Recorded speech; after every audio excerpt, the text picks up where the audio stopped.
Assalamualaikum warahmatullahi taala wabarakatuh, rakan-rakan media sosial yang kami raikan di dataran kemerdekaan Shah Alam.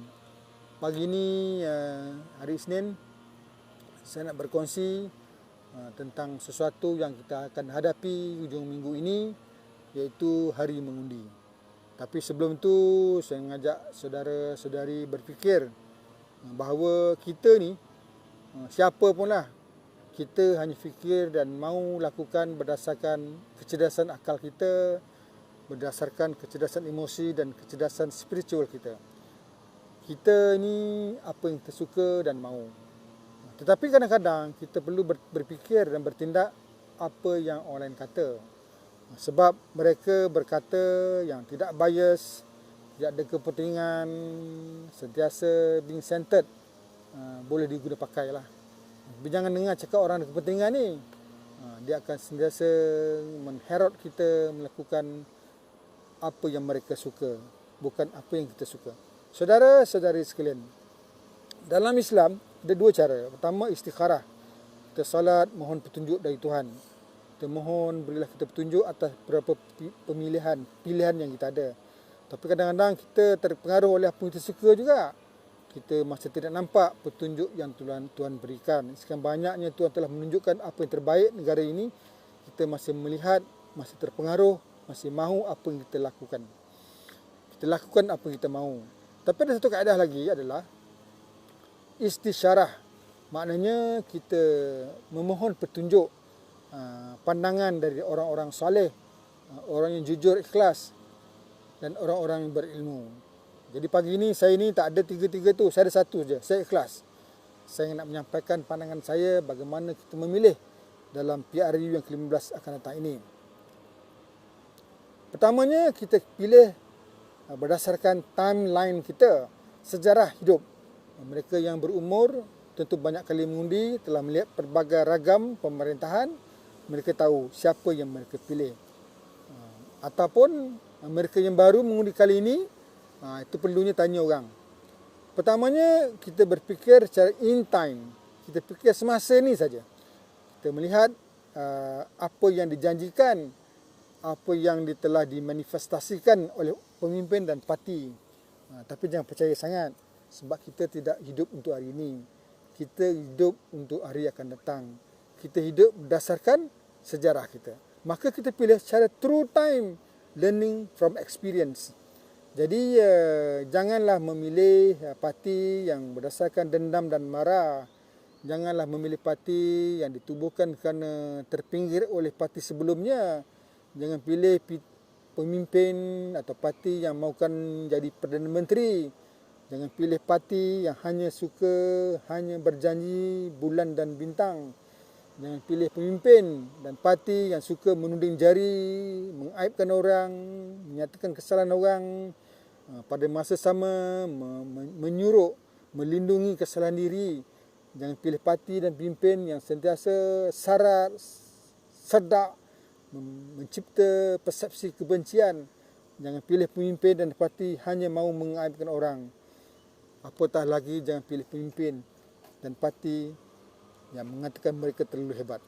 Pilihlah parti yang sentiasa terbukti memimpin tentang kesejahteraan sejak merdeka, semasa merdeka, sehinggalah mengisi kemerdekaan, untuk mengisi rakyatnya hidup dengan penuh kestabilan dan kesejahteraan sosioekonomi.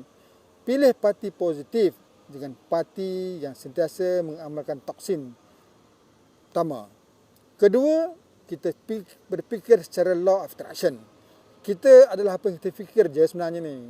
Kalau kita fikir baik, datanglah segala kebaikan. Kalau kita fikir sempurna, datang segala kesempurnaan. Maka yang ada sekarang terlalu sempurna. Sejak sekian lamanya sempurna, malah kita boleh menyempurnakan lebih lagi.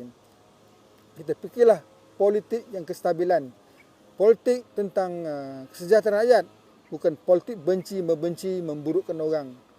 Jadi saya fikir pilihlah parti yang terbukti telah menjadikan negara ini yang ada sekarang. Walaupun mungkin sepatutnya lebih baik, tapi kita sentiasa ke arah itu.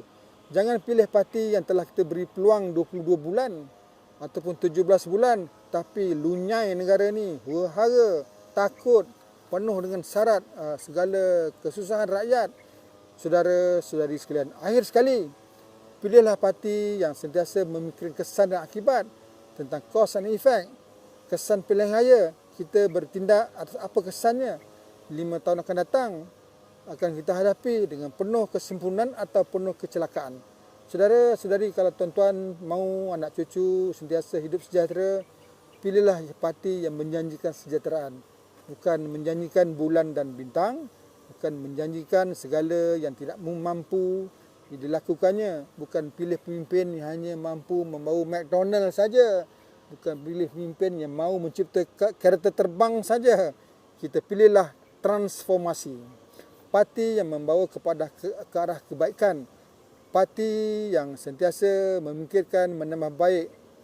Jangan pilih parti yang sentiasa menganjurkan tentang reformasi, tentang makeover, tentang mengubah segala-galanya yang tidak pasti.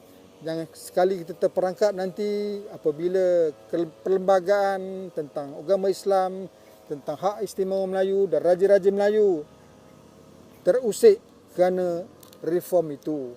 Saudara-saudara sekalian, pilihlah parti yang terbukti telah menyempurnakan tugas mereka, menjadikan rakyat berbagai kaum hidup dengan penuh kebahagiaan dan sempurna.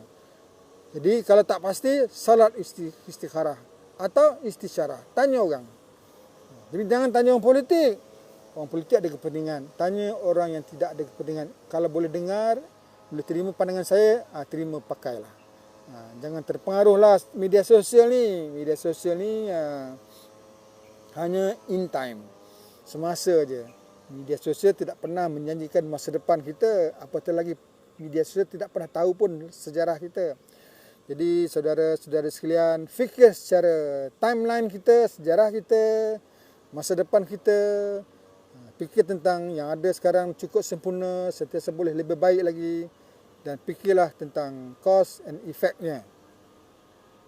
Semoga berfaedah dan boleh dijadikan rujukan dan pedoman. Taling? Selamat mengundi. Undilah dengan penuh kebijaksanaan. Assalamualaikum warahmatullahi taala wabarakatuh.